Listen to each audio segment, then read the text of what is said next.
Eita, minha gente, que hoje é dia de estreia! Essa é a primeira aula de língua portuguesa para os nonos anos do ensino fundamental. Olha só, e que prazer de estar aqui com vocês, transmitindo para o estado inteiro, certo? Meu nome é Raíssa Lima e eu queria começar com uma mensagem bem breve. Hoje, ainda pela manhã, recebi uma mensagem encaminhada pelo meu Instagram, de uma professora, colega de trabalho muito amiga. Era o áudio de uma criança comentando com a professora dele, pelo WhatsApp, que ele estava com um pouco de dificuldade de estudar em casa. Que a mãe dele não tinha as manias que a professora dele tem. A mãe dele trabalha em restaurante, tem mania de cozinhar. A professora, ela tem mania de ensinar. Então, na verdade, o EducaP é isso. Tentar aproximar você da nossa mania de ensinar, da sua mania de aprender, certo? Então hoje a gente vai começar a aula com o tema Estratégias de Leitura, aprender os sentidos globais do texto. E eu queria começar com vocês dando uma olhadinha no que isso quer dizer. É super importante que a gente sempre saiba sobre o que a gente vai estudar. Eu destaquei duas palavras-chave para vocês.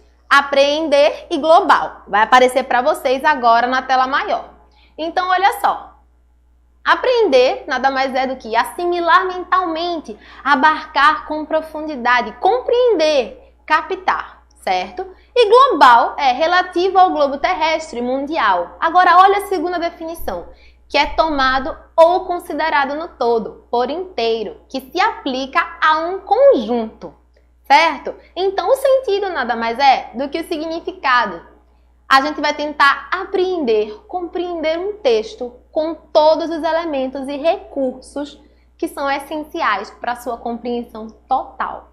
E aí, eu queria começar com vocês, na verdade, com uma coisa que eu adoro fazer nessa quarentena, certo?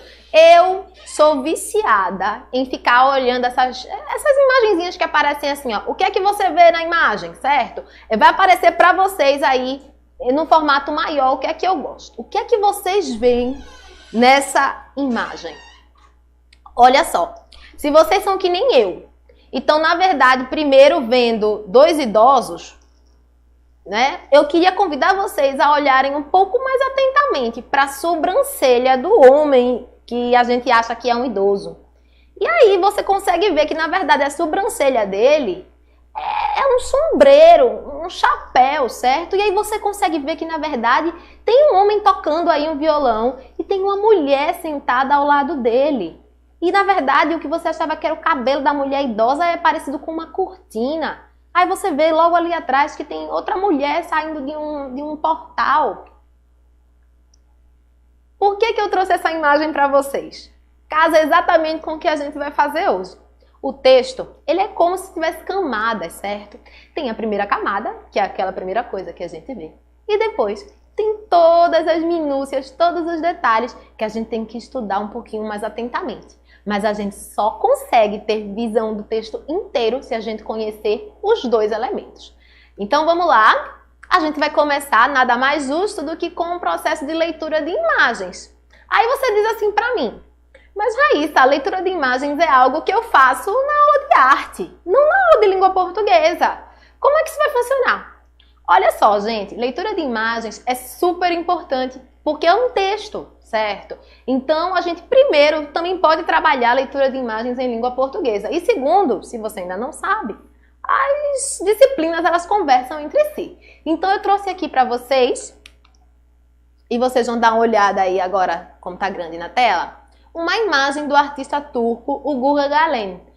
Perdão, eu não sei pronunciar, né? Eu não falo turco, mas é o nome dele lido em língua portuguesa, o Gurgalen. E aí a minha pergunta é, o que você vê nessa imagem? E aí eu já vou trazer aqui para vocês uma sugestão de resposta. Claro que você pode observar outros detalhes que eu não observei. Então dá uma olhada aí. Eu trouxe para vocês a seguinte sugestão. Numa metade da imagem, vejo um banheiro rico e a outra metade eu vejo uma casa destruída, também com o que seria uma banheira, duas crianças tomando banho e o pai delas ajudando no banho, enquanto você também vê o cenário de uma cidade destruída atrás. Foi bem fácil isso, né? Mas agora a gente vai dificultar um pouquinho mais. Então se liga nas próximas questões que vão aparecer para vocês ainda sobre essa imagem do artista Ugur Galeno. Olha só, eu pergunto para você, como você se sentiu ao ver a imagem com duas metades tão distintas uma da outra? E a outra questão é, o que o artista quis provocar ao colocar essas duas situações como duas metades que se complementam? Olha só, obviamente que aqui eu vou dar sugestões para vocês, sobretudo para a primeira pergunta que eu fiz, porque eu pergunto como você se sentiu. Então aqui, é óbvio, eu vou responder para vocês como eu me senti. Eu queria que vocês compartilhassem como vocês se sentiram também ao ver essa imagem. A segunda questão já tem um direcionamento um pouquinho mais igual para todo mundo que tentar responder. Então vamos às respostas. Olha só. Como você se sentiu ao ver a imagem com duas metades tão distintas uma da outra? Olha, me senti incomodada com tanto luxo em uma delas e tanta destruição e desolação na outra. O que o Ugur Galeno quis provocar ao colocar essas duas situações como duas metades que, em teoria, se complementam? Com certeza, ele quis provocar uma reflexão sobre a desigualdade social que existe no mundo. E aí eu queria que vocês entendessem da seguinte forma. Foi bem fácil para a gente ler as imagens, né? Beleza, leitura de imagens, ok, show. E agora, o que isso tem a ver com a minha aula de português? Lembra lá daquela primeira imagem que eu mostrei para vocês, aquele desafio? Justamente. Nesse caso aí, a gente tem uma leitura de imagens que tem dois planos. A gente teve o primeiro plano, ou seja, aquilo que a gente vê na imagem, e o segundo plano, que a gente fez umas perguntas mais complexas e que pediram para vocês, assim, pensarem mais um pouquinho antes de responder. E aí, agora eu vou explicar o seguinte para vocês. Se liga aqui comigo. Vai aparecer para vocês uma divisão das questões. Eu dividi da seguinte forma. Toda vez que seu professor ele vai trabalhar um texto, ele tem questões mais fáceis e algumas questões que são mais complexas. Então, às vezes, os meus alunos, por exemplo, até dizem assim, professora, por que está perguntando isso se é tão óbvio? Ou, por exemplo, o que você vê na imagem é uma pergunta que a gente considera como das questões mais fáceis, certo? Aquilo que você vê são os elementos que estão impressos ali. Já as questões mais complexas, elas demandam de outros recursos. Como você se sentiu ao ver a imagem? Qual foi a intenção do Ugur Galeno ao unir as duas metades? É nesse nível que a gente vai começar falando um pouquinho sobre essas questões, essas perguntas e informações que a gente chamou de mais fáceis. Na verdade, o que a gente chama de mais fácil, em língua portuguesa, a gente chama de explícito, certo? Então, existe uma habilidade que a gente conhece bastante, que é localizar informações explícitas no texto. E o que é isso? É aquilo que está claro, que é explicado sem ambiguidade, como você pode ver aí na sua tela. Então, aquilo que é claro, explicado sem ambiguidade, ou seja, sem duplos sentidos, é considerado como informação explícita. Por que informações explícitas elas são tão importantes se são tão fáceis de se identificar? São elas que garantem que as pessoas estejam discutindo o mesmo texto, ou seja, falando da mesma coisa. Por exemplo, se na sua primeira resposta, quando eu perguntei o que você vê na imagem, você disse para mim que você viu uma guerra, olha, você errou. Se você disse que viu uma explosão, também não está correta a resposta. Você viu sim aquilo que pode ser a consequência de uma explosão por causa da guerra. Mas os elementos, eles estão bem claros lá colocados. São os escombros. E é isso que a resposta pede. É isso daí. A informação explícita garante que todo mundo esteja em pé de igualdade. E aí a gente chega nas questões mais complexas. Como que você se sentiu ao ver a imagem? Qual foi a intenção de Ugur Galeno ao unir as duas metades? Então se liga aí. A informação que precisa de outros recursos, além das informações explícitas para ser interpretada e deduzida, se chama informação implícita. Vamos analisar as questões. Primeiro, como você se sentiu ao ver a imagem? Isso daí já passa um pouco do limite do explícito, porque como você se sentiu vai depender da sua experiência, certo? Se, por exemplo, você se sentiu tocado pela situação das crianças que estão tendo que tomar banho em um local que não é apropriado para tomar banho.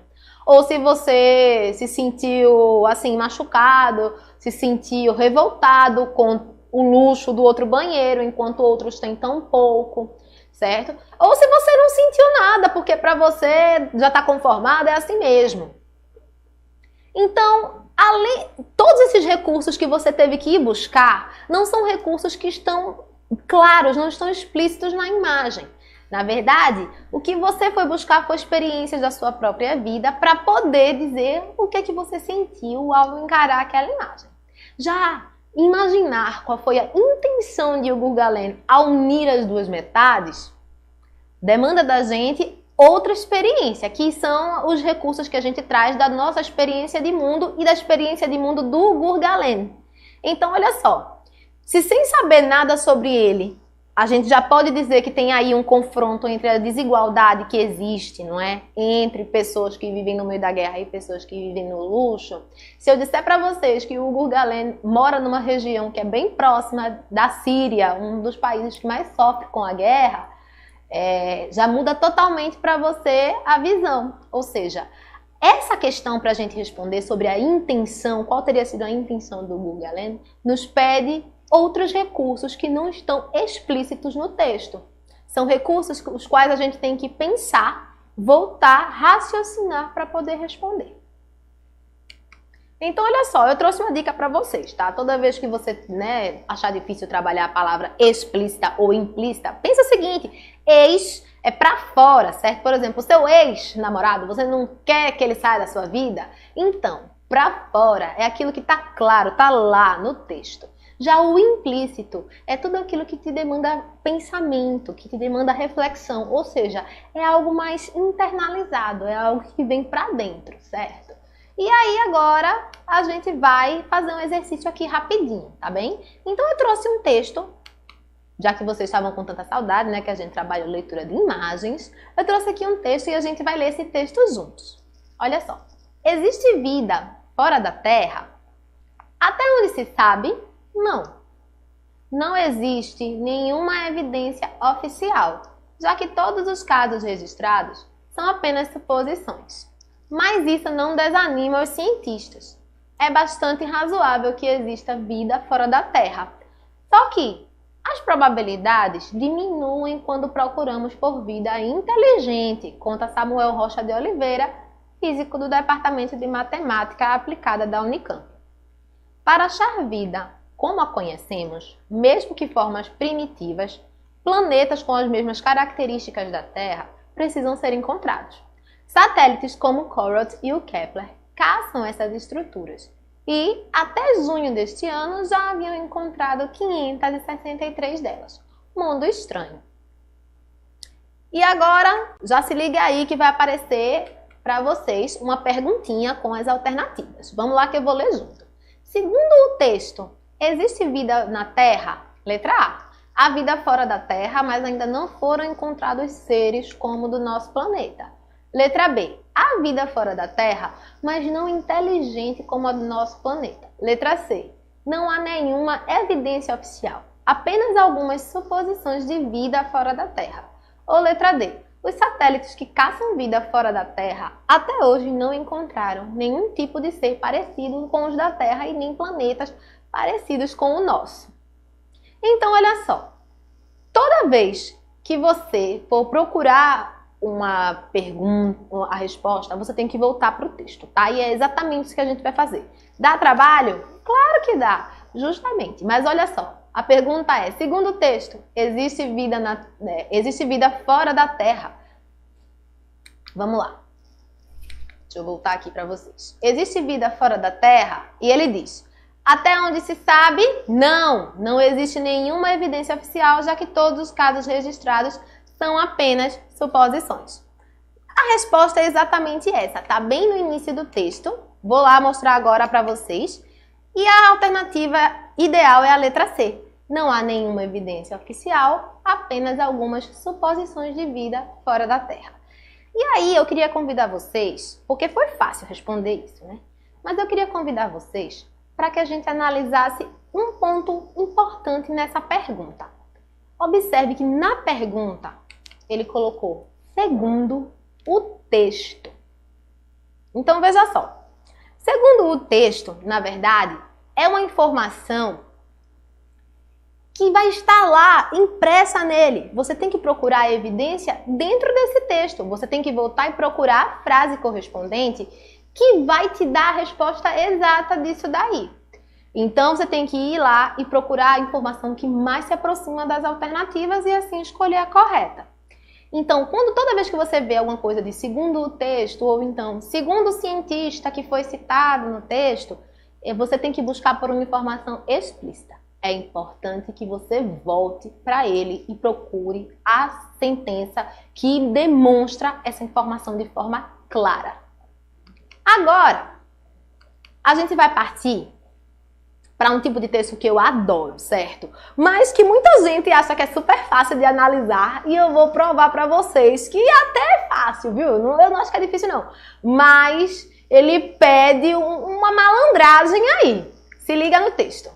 Olha, eu adoro. Vai aparecer para vocês agora. É uma tirinha do H. E diz assim: não é justo que uma mulher trabalhe tanto com um sol desses. Por que não faz isso à noite? Se você achou essa tirinha engraçada, você deve ser do tipo do H, viu? Porque se você é do tipo da Helga, que é a mulher dele, tá ali trabalhando no sol quente, você não viu graça foi nenhuma. Mas olha só, vamos agora para a pergunta. Ela vai aparecer para vocês. Ao ler o primeiro quadrinho do texto, o leitor é levado a pensar que, na sequência, o texto defenderia as mulheres, B. criticaria as mulheres, reclamaria da qualidade do trabalho das mulheres ou D. daria mais tarefas para a mulher. Vou dar um tempinho aí para vocês responderem, pensem, mas não é difícil não, tá? Eu já vou partir para dar a resposta para vocês, inclusive agora. Olha só. Na verdade, quando você lê o primeiro quadrinho, que é não é justo que uma mulher trabalhe tanto com um sol desses, você é levado a pensar, porque olha aí o que a pergunta pede para você. Você é levado a pensar que, na sequência, o texto vai defender as mulheres. Até aí, foi bem fácil. Não teve problema nenhum, você acertou a questão. Perfeito. Mas agora, como a gente fez com um ou outro exercício, eu queria que a gente analisasse um pouco mais profundamente a questão, a forma que ela foi feita. Então, olha aí. Vai aparecer destacado para vocês em amarelo a expressão levado a pensar. Ou seja, não é a informação explícita que essa questão está pedindo para você. Quando você é levado a pensar algo, quer dizer que o texto te deu uma pista para que você pense outra coisa além daquilo dali que está escrito. Ou seja, que você busque as entrelinhas. Você é levado a pensar que o texto defenderia as mulheres. Mas no final, o texto não defende as mulheres. E é aí que a gente vai olhar um pouquinho mais de perto todas essas nuances da tirinha e vocês vão descobrir que é assim, incrível. Eu sou encantada por esse tipo de trabalho. Olha só. Primeiro, a gente tem que pensar o seguinte.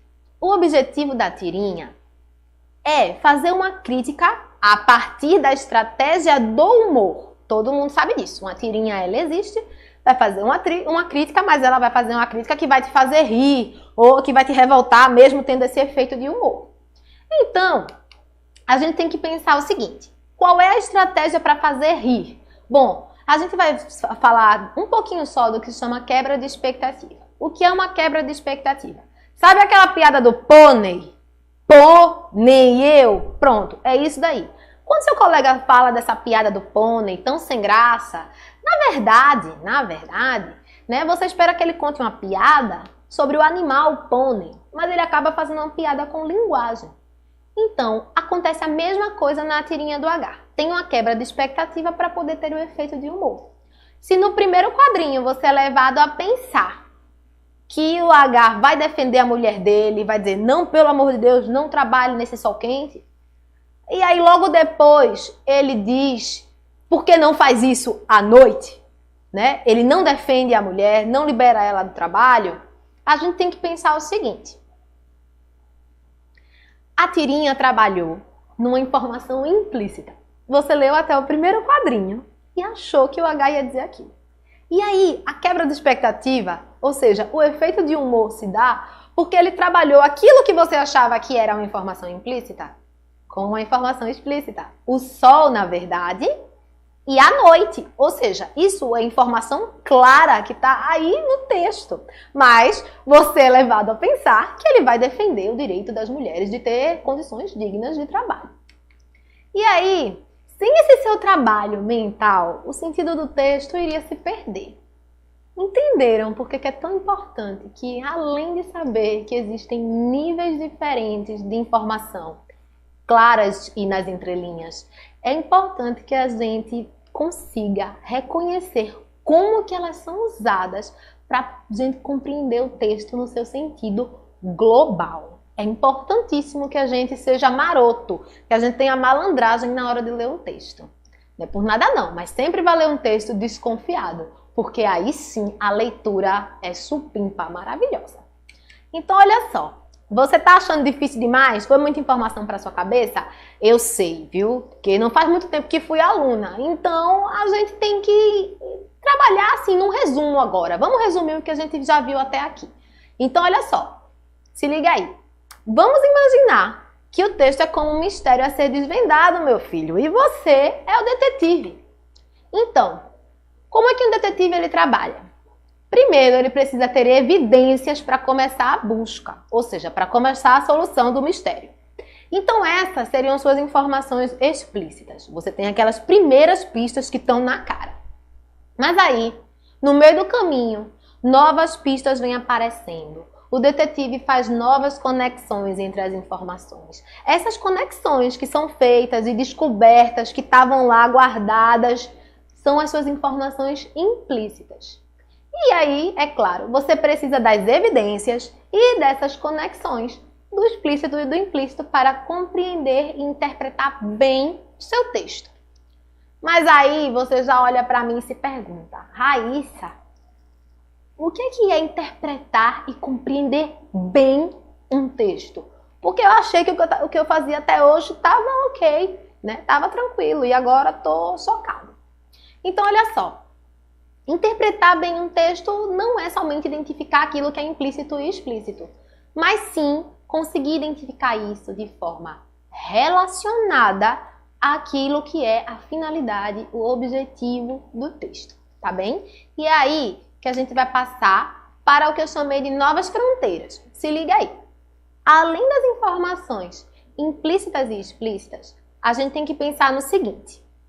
Qual é a finalidade do texto que eu estou analisando, certo? Ou seja, por que esse texto foi produzido?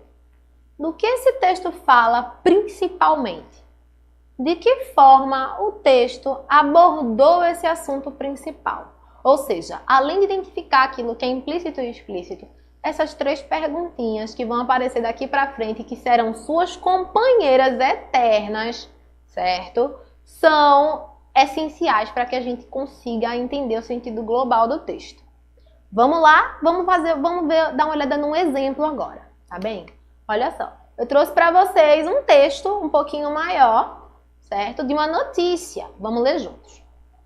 Goiânia higieniza escolas municipais e unidades de saúde para conter avanço do novo coronavírus. Olha aí, ó, a notícia quentinha. Escolas foram utilizadas para distribuir kits de alimentação para alunos. Cidade tem 3 mortes por Covid-19 e 8 casos confirmados, segundo a Secretaria Estadual de Saúde, por Pedro Lins. As escolas municipais de Goiânia, no Grande Recife, serão higienizadas na sexta-feira, como forma de contenção ao avanço do novo coronavírus, segundo o prefeito em exercício da cidade, Eduardo Honório. Outras medidas, como distribuição de máscaras e álcool em gel nas filas das agências bancárias e higienização de unidades de saúde, também estão sendo tomadas durante a pandemia, afirmou. Ainda de acordo com o prefeito, professores e alunos tiveram as atividades suspensas desde o dia 16 de março para seguir as recomendações da Organização Mundial de Saúde, OMS. Apenas a parte administrativa das instituições seguiu funcionando. Então agora a gente vai tentar responder aquelas 3 perguntinhas que eu fiz anteriormente. Olha só. Qual a finalidade desse texto? Por que ele foi produzido? Se liga aí que as respostas vão aparecer para vocês. A finalidade de uma notícia é informar sobre algum fato que se passa para o leitor. Então, do que fala principalmente o texto? Fala sobre a higienização das escolas da cidade de Goiânia. De que forma o texto abordou o assunto principal? Ora, o jornalista usou as informações que foram passadas pelo prefeito da cidade durante uma entrevista. Então, olha só. Eu trouxe aqui para vocês a importância da gente sempre se fazer essas perguntas para que a gente possa relacionar essa análise da notícia. Vai aparecer para vocês alguns comentários que eu fiz sobre as perguntas. Compreender o objetivo de alguma coisa é importante para a participação ativa enquanto leitores, certo? Se uma notícia ela é produzida, ela quer levar um fato até a população. Então, do que fala principalmente o texto? Ele traz uma informação explícita que devemos reter, ou seja, traz aquilo que se chama tema central. Na notícia, você tem que pensar que o fato deve chegar até o leitor da forma mais clara possível. Então, por isso que na primeira pergunta a gente respondeu, obviamente, trazer um fato para o leitor. Do que fala principalmente? Sobre o fato. A gente não pode começar a divagar sobre, por exemplo, se as pessoas estão furando o isolamento social. A gente tem que se manter aquilo que é o fato. Ou seja, que Goiânia tem uma nova medida para combater o coronavírus. De que forma? E aí sim, a gente chega numa pergunta que a gente precisa prestar atenção na resposta. De que forma o texto abordou o assunto principal? Vocês lembram que quando eu disse anteriormente a resposta, foi a seguinte: o jornalista usou as informações passadas pelo prefeito da cidade durante a entrevista. O que isso quer dizer? Ele fez uso da palavra do prefeito para dar credibilidade ao fato que ele quer passar. Credibilidade é tudo quando a gente está trabalhando com notícia. Por isso que a gente fala tanto atualmente sobre fake news, por exemplo. Escrever uma notícia, ser jornalista é responsabilidade, certo? Porque você tem uma preocupação com aquilo que é fato, aquilo que não é da parte da opinião. Então, imagine só, se o jornalista não tivesse inserido a palavra do prefeito, mas sim o depoimento de um morador qualquer da cidade. Claro que existem moradores que são moradores super conhecidos, por exemplo, o presidente de associação dos moradores e tudo mais. Só que você tem que pensar o seguinte: será que ele teria a mesma credibilidade que ele conseguiu ao trazer a palavra do próprio prefeito?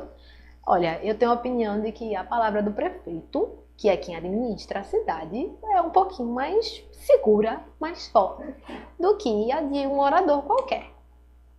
E aí eu trouxe de novo para vocês o seguinte: eu trouxe o texto novamente e eu destaquei, certo, o título: Goiânia higieniza escolas municipais e unidades de saúde para conter avanço do novo coronavírus. E aí, por que eu destaquei, não é o título? O título é, na notícia, quem vai te dar o tema principal, ou seja, o assunto principal, o fato principal a ser abordado. E aí, eu destaquei em vermelho aquilo que a gente chama na notícia de linha fina, ou seja, algumas informações a mais que vão te dar vontade de ler a notícia. Escolas foram utilizadas para distribuir kits de alimentação para alunos. Cidade tem 3 mortes por Covid-19 e 8 casos confirmados, segundo a Secretaria Estadual de Saúde. Aí o que acontece? O primeiro parágrafo, é nele que a gente tem uma coisinha que se chama lead. O que é o lead? Observe aí que eu deixei destacado para vocês Goiânia, Recife e novo coronavírus, que está na cor azul. Então, na verdade, o lead é aquilo que traz as informações mais importantes da notícia. E elas estarão, em geral, concentradas na primeira frase do primeiro parágrafo. Ou seja, onde, quando, porquê são as informações que devem ser dispostas aí no primeiro parágrafo. E aí, se você reparar, por exemplo, o último parágrafo que está destacado em verde começa por ainda de acordo com o prefeito. Ou seja, O essencial da notícia já foi dito, certo? Aquilo que está diretamente em relação com o título. Mas, ainda de acordo com o prefeito, ele traz outras informações, ou seja, informações que são secundárias, também importantes, mas secundárias para a notícia. Então, olha só, eu fiz um esquema para vocês, porque pode ter parecido um pouco confuso, eu fiz um esquema para vocês para ver se melhora um pouquinho, dá uma olhada nele. Numa notícia, observe que este esquema eu fiz para a notícia que a gente acabou de analisar, certo? Então, o esquema segue da seguinte forma. Primeiro, eu tenho o fato central disposto no meu título. Depois, eu tenho as nossas informações principais que estão no lead, aquele parágrafo que eu mostrei para vocês. E aí, as informações que são complementares estão no último parágrafo. Aí você diz para mim o seguinte, Raíssa, então eu só vou ler até o primeiro parágrafo das notícias, porque lá que está o essencial, então eu não preciso das informações complementares. Não é bem isso. As informações complementares podem sim trazer, além de informações importantes que vão fazer parte do tema central, do fato central, mas também podem trazer, por exemplo, depoimentos, algumas denúncias, e elas devem ser consideradas na leitura global. O sentido global passa pela leitura total do texto e análise dele todo. Então, agora a gente vai partir para outro, certo? Para outro tipo de texto. Aí eu pergunto para você, qual a finalidade desse texto? De novo, hein? Por que ele foi produzido? Do que fala principalmente o texto? De que forma o texto abordou o assunto principal?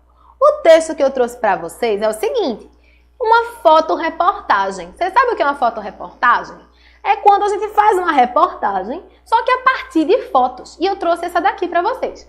Grafite na escola. E aí tem um detalhe que ficou ruim para ler ali, eu aumentei aqui, a gente vai ler agora. Ele dá aula para 10 alunos. Em suas aulas, ele explica a diferença entre pichar e grafitar. E mostra que a arte vai além de um desenho bonito, mas é uma expressão do que você sente. Então, olha só, qual é a finalidade desse texto? Por que ele foi produzido? A finalidade é divulgar o trabalho do professor. Ele foi produzido exatamente para isso, divulgar uma ideia inovadora. Do que fala principalmente o texto? Fala do trabalho sobre grafitagem na escola. De que forma esse texto abordou o assunto principal? Com fotos dos materiais, com fotos dos alunos e com fotos do professor. Agora, eu fiz aí o mesmo esqueminha que eu fiz para a notícia, fiz para vocês. O fato central está no título, grafite na escola. Não temos dúvida aí. As informações principais dão conta na legenda, certo? Que a gente acabou de ver. Era um professor, mais um grupo de 10 alunos, e aí mostra que o projeto era para explicar a diferença entre pichação e grafitagem. E aí, você pode me perguntar, onde ficam aquelas informações complementares que você disse que são importantes? Fica por conta da escolha das fotos e também da escolha de como fazer as fotos. Não sei se vocês repararam, mas eu vou voltar aqui para a gente dar uma olhada. Olha só. Não sei se vocês observaram, mas as fotos, elas estão mais atentas, na verdade, às mãos dos meninos meladas de tinta, ao próprio muro da escola já grafitado. Temos uma foto também mostrando aí o material que os meninos utilizaram. Ou seja, a gente teria uma fotoreportagem completamente diferente, seria completamente diferente se, por exemplo, a gente tivesse somente as fotos dos meninos. Talvez as legendas viessem, cada uma com o nome e porque eles decidiram participar do projeto. Mas não, o foco foi no material e na mão de obra, ou seja, no trabalho mesmo. O grafite é algo de pôr mão na massa, né? Então, a abordagem é muito importante também. Então, olha só. E agora, eu trouxe para vocês o nosso último texto, certo? Vou botar as perguntas de novo para vocês verem. Qual a finalidade desse texto? Por que ele foi produzido? Do que fala principalmente o texto? E de que forma o texto abordou o assunto principal? Eu sei que você já está cansado de ouvir essas perguntas, mas eu tenho que lembrar para vocês. Era legal também que depois vocês voltassem o vídeo para anotar essas perguntinhas, viu? porque elas são essenciais para a gente compreender o sentido global. Então vamos lá. Artigo de opinião foi o texto que eu trouxe para vocês. Fique em casa, Adriana Isiel, Correio Brasiliense. Então diz o seguinte: o primeiro caso de coronavírus em Brasília foi diagnosticado no início de março. Uma semana depois, quando a capital confirmava 2 pacientes infectados, o governador Ibanez Rocha assinou o primeiro decreto com medidas de contenção da Covid-19, suspendendo eventos com mais de 100 pessoas e as aulas nas escolas públicas e privadas. Espaços públicos culturais, como museus e teatros, também foram fechados. A ação do governador foi rápida, mas considerada por muita gente um alarde, pelo menos naquele momento. Poucas pessoas cumpriram o decreto à risca no primeiro fim de semana. Era possível ver ainda muitas pessoas nas ruas ou se reunindo na casa de amigos para churrascos, entre outros, num clima quase que de férias. Mesmo quando o governador endureceu o decreto, fechando cinemas e academias, houve quem não concordasse. Então, se você tem a possibilidade de ficar em casa, faça! Faça por você, pela sua família, pelos seus amigos, pelos seus vizinhos.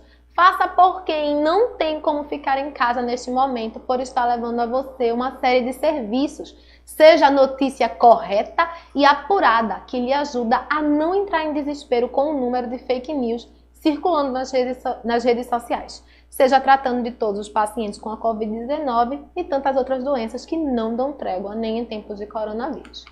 Vamos responder?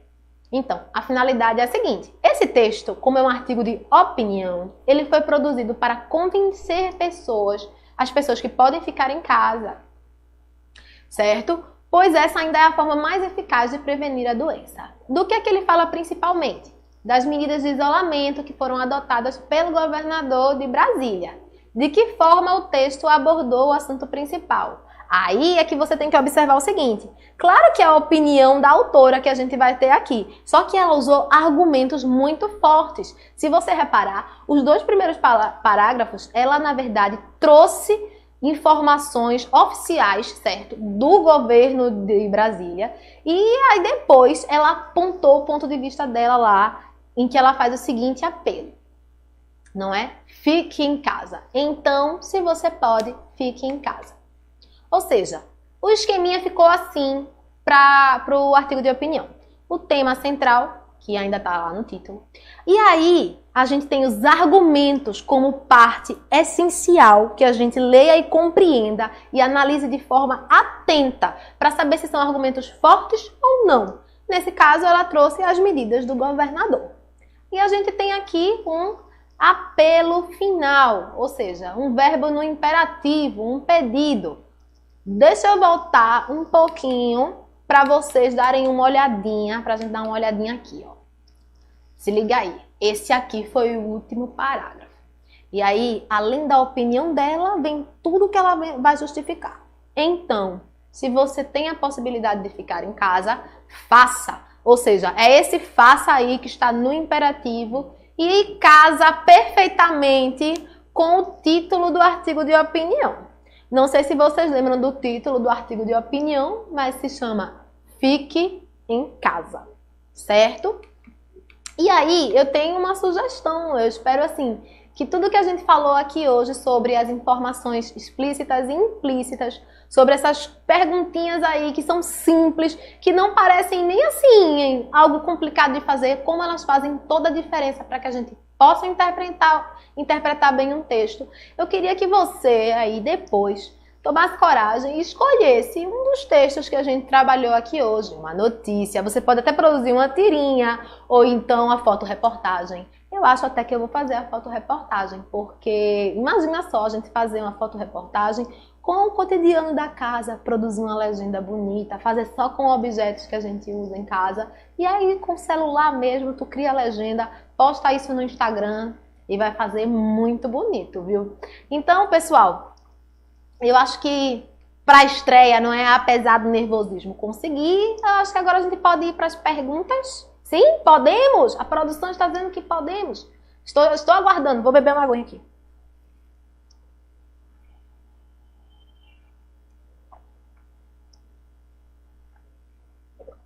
Porque eu falo demais.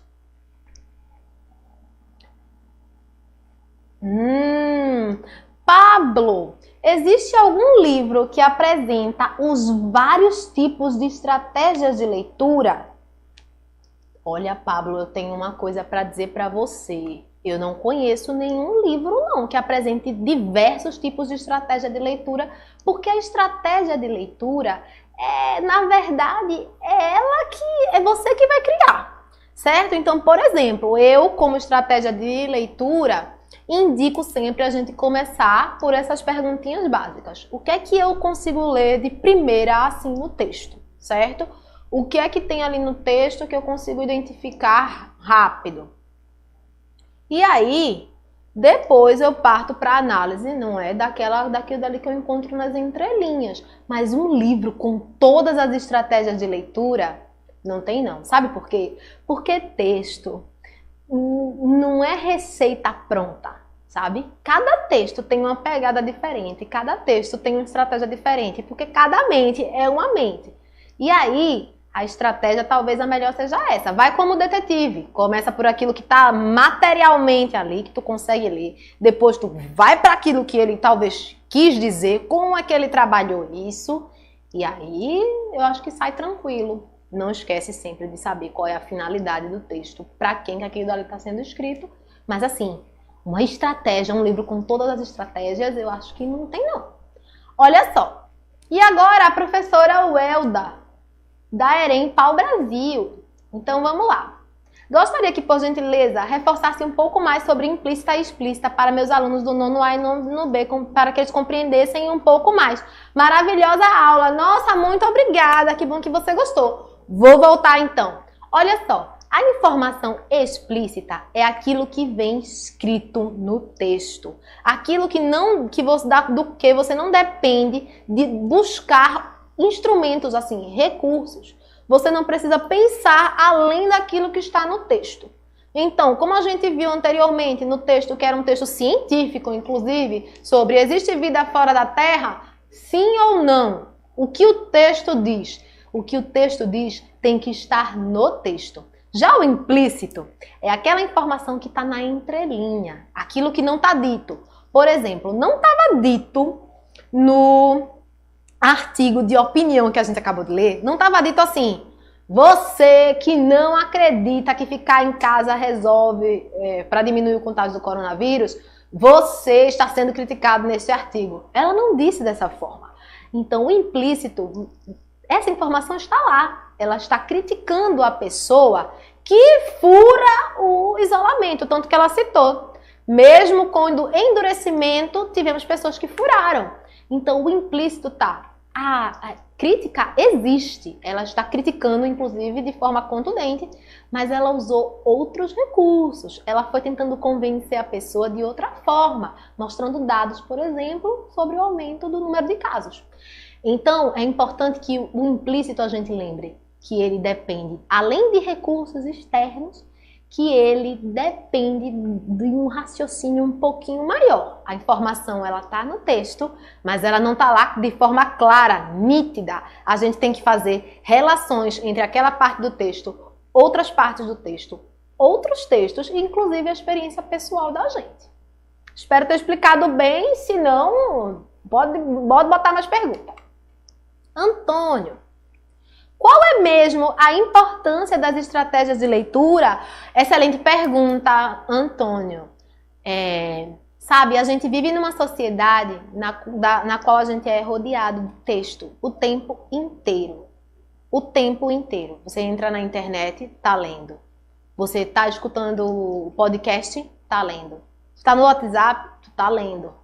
É importante a gente ter uma estratégia de leitura para identificar aquilo que é explícito e implícito, para a gente poder exercer de forma importante o nosso, assim, ter um exercício cidadão. Ou seja, é importante que a gente saiba ler um texto para se posicionar sobre aquilo que está sendo dito. Se você concorda ou não. Se você está ligado que aquela estratégia ali foi usada para lhe convencer, mas não lhe convenceu porque você tem outra experiência de vida. Se você reconheceu ali numa notícia que ela está pendendo para um lado quando ela deveria trazer o fato, certo? Então, é importantíssimo a gente saber ler. Mas ler não é somente a gente fazer assim, ó, Antônio Cordeiro, qual é mesmo a importância das estratégias de leitura?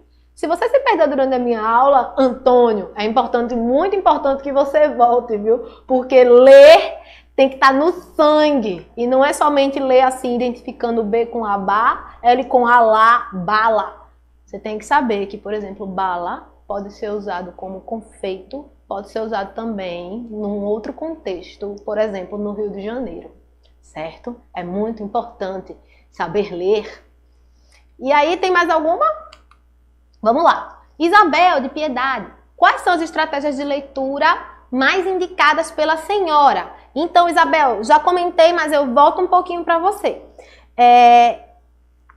Eu sempre prefiro primeiro fazer o que eu chamo assim uma leitura fria, ou seja, aquela leitura que você pega o texto, lê ele calmamente e destaca, não é, aquilo que é principal. Então, por exemplo, se é uma notícia, eu procuro me ater ao título e ao lead, como eu comentei, que é aquela primeira parte. E aí depois é que eu vou olhando assim, e aí isso é muito importante. Eu vou dando uma observada nas informações implícitas. Por exemplo, se for um artigo de opinião, que argumentos que ela usou? Ou seja, o que é que foi trazido ali que vai me convencer ou não a partilhar da mesma opinião que ela? Se for por exemplo, uma notícia e aí eu reparo que só trouxe um lado do fato, o outro lado não foi assim contemplado. Aí eu já fico cabreira também, sabe? Então, na verdade, eu indico primeiro essa leitura mais para identificar aquilo que é o principal e depois partir para aquilo que está na entrelinha. Como é que você faz isso? Observe o tipo de verbo que é usado. Observe a estrutura da frase. Pensa o seguinte, se tu diz assim, o Flamengo goleou o Santos. Isso é a manchete de um jornal. Agora, se tu diz o Santos foi goleado pelo Flamengo, tu tá botando foco no Santos que perdeu. Então, sabe? As escolhas, elas são diferentes. Então, eu vou observando quais foram as escolhas do autor. E aí, depois, eu monto uma opinião sobre aquele texto ali. Tem tempo para mais uma? Vamos lá. Joyce Muribeca. Quais aspectos devem ser observados em um texto no processo de leitura e interpretação? É legal porque essa pergunta complementa um pouquinho da anterior. Então, os aspectos que devem ser observados são as escolhas. Que tipo de frase foi feita? Que palavras foram escolhidas? Se você vai descrever um projeto, por exemplo, que foi realizado na escola, vou pegar aqui o Grafitagem na escola, ele poderia ter sido feito um texto completamente diferente. E aí, se as palavras elas trazem cunhos negativos, por exemplo, focando que, na verdade, foi encontrado um muro pichado na escola, é um foco diferente daquele foco que está sendo dado quando a gente diz assim, ó, grafitagem na escola, certo? Então, a gente tem que observar esses aspectos. Quais foram as escolhas do autor, sabe? É isso aí. Que palavras ele escolheu aqui? Que pistas ele me dá de que eu posso tirar essa informação que era implícita e trazer para trabalhar com as informações explícitas que ele trouxe? É isso. Existem estratégias de leitura... Nasla, Boa Vista, desculpa. Existem estratégias de leitura que funcionam para todo tipo de conteúdo? Não! Texto não é receita. Você tem que seguir com essas estratégias que já foram citadas aqui anteriormente e tentar ver com carinho o que é que o texto traz para você, certo? E só assim você vai poder se posicionar. Estratégia que funcione para todo tipo de conteúdo, as estratégias para detectar informações explícitas, talvez, mas as implícitas, aí você tem que sentar um pouquinho, analisar as escolhas, ser um pouquinho maroto e malandro para poder chegar lá no sentido global, certo? Mais uma? Vamos lá. Ah, não, já voltou. Então, estamos tranquilo. Não, mas eu acho que vou concluir por aqui, pessoal. Muito obrigada pela participação na aula de língua portuguesa. Foi um prazer participar. Não é do projeto do EducaPE. Se você ficou com dúvida, volta lá, né, no vídeo e aí manda o seu comentário pra gente saber se você está satisfeito com o trabalho. Certo? Até mais, pessoal. Até a próxima.